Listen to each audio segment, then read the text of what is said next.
Vamos falar aqui dos regimes contábeis, diferença entre regime de competência e regime de caixa. Bom, já falamos sobre contas, já falamos sobre atos e fatos administrativos e antes de começarmos o assunto de escrituração, vamos falar de regimes contábeis. Nós visualizamos em blocos passados que a contabilidade possui entre os seus princípios o princípio da competência. Ou seja, o princípio da competência é que o registro contábil deve ser feito no momento do fato gerador. Ou seja, independentemente se houve recebimento ou pagamento. Então a contabilidade, em regra, trabalha com o regime de competência, mas existe também a possibilidade do regime de caixa para algumas situações específicas, então nós vamos abordar aqui a diferença entre o regime de competência e o regime de caixa. Legal? Bacana? Então vem comigo na tela. Bom, regimes contábeis são os critérios adotados para registro das operações da entidade e são classificados em regime de competência e regime de caixa. A diferença entre os dois regimes, basicamente é uma questão relevante que vai influenciar diretamente no cotidiano do setor contábil.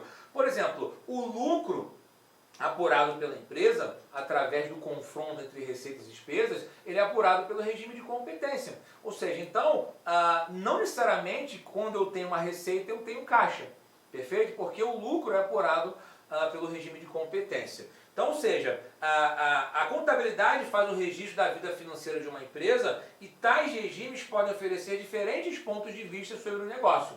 Então, ou seja, se ela faz o registro por regime de caixa, eu só posso registrar de fato quando ocorre ou a entrada ou a saída de caixa. Tá? Então, sendo assim, é possível utilizá-los com objetivos distintos, fazendo com que cada um contribua à sua maneira e dessa forma tornando o retrato do que acontece na empresa mais próximo da realidade, com uma filmagem feita por diversos ângulos. Mas, meus amigos, na prática, basicamente, a contabilidade precisa ser feita por regime de competência. Tá? Quando uma empresa não tem escrituração regular, a gente vai falar sobre isso, ela pode manter o seu livro caixa. Mas a escrituração regular se faz através do regime de competência. E algumas empresas tributam pelo regime de caixa, mas a sua escrituração regular é feita por regime de competência. Legal aqui? Tá? Ou seja, na contabilidade, toda movimentação que afeta ou possa afetar o patrimônio da empresa vai dar origem a eventos ou a lançamentos contábeis. Então isso ocorre em situações como compras, vendas, pagamento de salários, entre outros. Então, ou seja, o regime de competência e o regime de caixa são maneiras diferentes de realizar o registro desses eventos.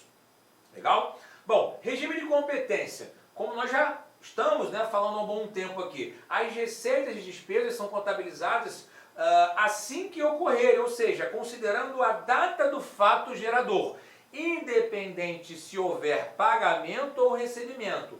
Vendi a prazo, receita, reconheci a despesa, não paguei ainda, mas vai ser a despesa. Então essa é a lógica. Então é um método para realizar o registro do lançamento contábil na data em que o fato acontece, em que o evento acontece. Ou seja, na data do documento da receita ou despesa realizada. Não importando quando vai ser pago ou quando será recebido, mas sim quando foi realizada a transação. Então, ou seja, não importa o dia que eu vou receber, não importa o dia que eu vou pagar, importa o dia do fato gerador. Legal aqui para vocês? Beleza? Então, ou seja, se a empresa que comprou algo com seus fornecedores e parcelou em 2 vezes, no regime de competência, o valor integral será contabilizado assim que a nota fiscal for emitida pelo fornecedor, independentemente da quantidade de parcelas, tá? Então, eu vou ter um lançamento contábil sugerido aqui. Qual é a lógica aqui? Se eu comprei mercadorias, mercadorias é um ativo. Ativo natureza devedora. Eu estou aumentando ou diminuindo o meu ativo? Estou aumentando. Então, débito em estoque de mercadorias. Tá? Agora, essa compra foi feita à vista ou foi a prazo? Foi a prazo, gerei um passivo. O passivo é crédito. Crédito sempre vai aumentar por crédito, ou seja, o passivo sempre vai aumentar por crédito. Então, crédito na conta fornecedores. Então, esse é o lançamento sugerido do regime de competência. Ou seja, eu não paguei, mas o fato gerador ocorreu, então eu vou fazer o lançamento. Legal aqui? Show de bola? Da mesma forma, se eu vender mercadoria, uma mercadoria qualquer, O valor deverá ser integralmente contabilizado no ato da venda, mesmo que eu não receba no ato por aquela venda, mesmo que o cliente tenha negociado uma entrada e o restante do pagamento para 30 ou 60 dias. Então, ou seja, mesmo que eu não reconheça o caixa, que eu não tenha entrada de caixa, eu tenho o fato gerador. Esse fato gerador vai propiciar o quê? Um reconhecimento de uma receita. E a receita, meus amigos, ela é o quê? Uma conta credora que aumenta por crédito, é a origem de recursos, tá? Como eu tenho uma contrapartida de contas a receber, eu conto a receber um direito. Um direito é um ativo, o ativo é devedor, então o ativo aumenta por débito. Então, ou seja, eu tive um aumento na conta de ativo, a débito, e um aumento na conta de receita, a crédito aqui. Legal? Bacana? Bom, então cabe ressaltar que a contabilidade de maneira geral, né, segue os pronunciamentos contábeis, CPCs, né, e o CPC 00, estrutura conceitual, estabelece o regime de competência como recomendado para as demonstrações contábeis das entidades, exceto o fluxo de caixa, obviamente. Além disso, a própria Lei 6.404, que nós falamos sobre ela, em seu artigo 177, prevê o regime de competência como regra para a escrituração das sociedades anônimas. Então, ou seja, a contabilidade, de uma maneira geral, né, uma escrituração regular, ela é feita através do regime de competência.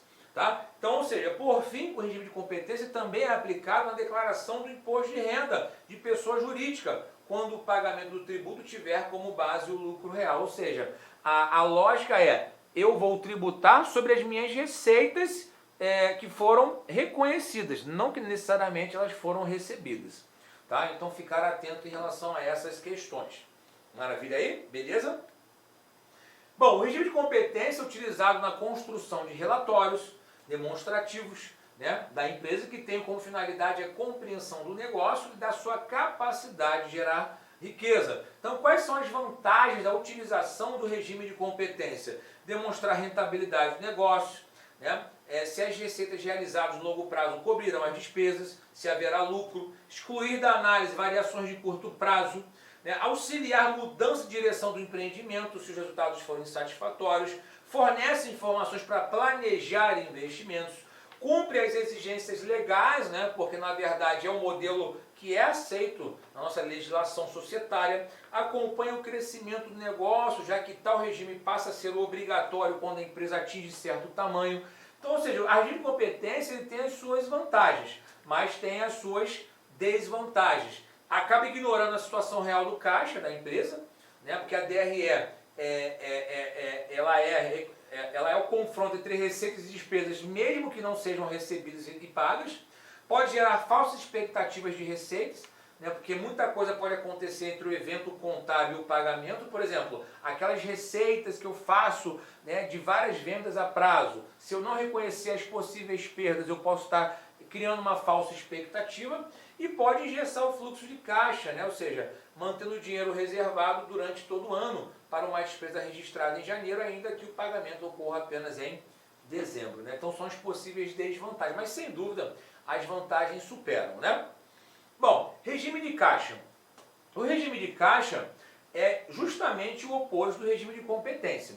Então no regime de caixa, eu registraria receitas e despesas de acordo com as entradas ou saídas de caixa, como se fosse uma conta bancária aqui. E o registro da receita acontece efetivamente quando ocorre o ingresso do recurso, né? Ou seja, no período em que as transações com terceiros foram recebidas. Ou seja, o reconhecimento ocorre no dia que o recebimento ou o ingresso do recurso for confirmado.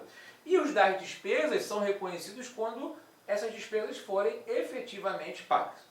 Bom, características do regime de caixa obviamente, ele está mais ligado ao fluxo de caixa. Então, por esse motivo, o modelo é componente usado por gestores para fins de avaliação da situação financeira da empresa. Se eu quero avaliar a gestão do fluxo de caixa, obviamente eu vou reconhecer as transações com base no caixa. Então, ele é adotado quando se observa somente a movimentação financeira da companhia. Então, com ele, o gestor consegue visualizar com exatidão a movimentação em determinado momento. E basta acrescentar ou retirar valores do que se encontra no caixa quando as operações são realizadas sem que haja previsões ou projeções. Então, ou seja, basicamente, ela tem uma finalidade muito gerencial, né? Se eu quiser controlar o fluxo de caixa e se a empresa for obrigada a realizar a demonstração dos fluxos de caixa. Então eu preciso entender o razonete, né, os lançamentos contábeis que afetaram o meu caixa e os meus equivalentes de caixa. Legal aí, gente? Beleza? Então, mantendo sob controle os recebimentos do período, as empresas enquadradas no regime de lucro presumido, além das micro e pequenas empresas, podem fazer a contabilidade e pagar os tributos usando o regime de caixa. Tá? Ou seja, então, as empresas de lucro presumido podem usar o regime de caixa para tributação. E as empresas que acabam não tendo a escrituração regular, podem também utilizar o regime de caixa. E, a partir do regime de caixa, também é possível elaborar quem? A demonstração dos fluxos de caixa, né? Que é a nossa DFC, que é uma demonstração que veio como obrigatória para as empresas de capital aberto, né? Olá, meus amigos, minhas amigas, eu sou o professor Lac. Inicialmente gostaria de pedir licença para vocês que estão estudando nos nossos vídeos do YouTube, mas esse vídeo é um vídeo demonstrativo, para você conhecer a potencialidade dos nossos professores e do nosso curso. Gente, aqui na Lacon Cursos, nós estamos fazendo uma super preparação para fiscal de tributos do estado de Mato Grosso. Lembrando, claro, que a Lacon Cursos é a escola mais tradicional, que mais aprova, que tem mais qualidade em concursos públicos no estado de Mato Grosso. Então, nós fizemos uma super preparação, nós já estamos aqui na turma 6, tá? Na turma 6 de fiscal de tributos, né? E se você quiser assistir o restante dessa videoaula e muito mais, o nosso curso online já consta aí com aproximadamente umas 320 horas e está em gravação alguns módulos ainda. Ele custa, atenção, apenas 10 parcelas de R$10. 10 parcelas de R$10 é o nosso curso focado na Secretaria de Fazenda do Estado de Mato Grosso.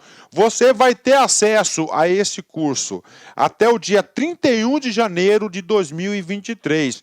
Ah, professor, foi publicado o edital, e está diferente o pré-edital. Fique tranquilos que dentro do prazo de validade do seu acesso, nós iremos fazer todas as alterações e ajustes necessários para a sua aprovação, né?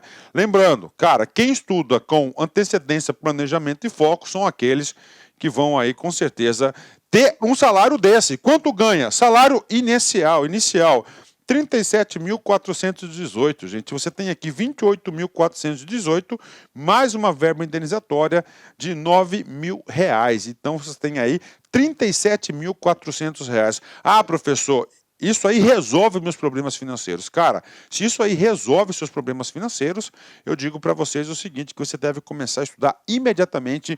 Eu peço um voto de confiança, vem estudar aqui na Lacon Cursos, que eu tenho certeza que você não vai se arrepender. Detalhe, clica aqui, fala lá com os nossos atendentes, nós temos aí uma política de descontos aí, principalmente para ex-alunos, e a gente sempre está lançando promoções que vão ajudar no seu investimento. Meus amigos, minhas amigas, conto com vocês, espero vocês aqui na Lacon Cursos. Forte abraço, fique com Deus.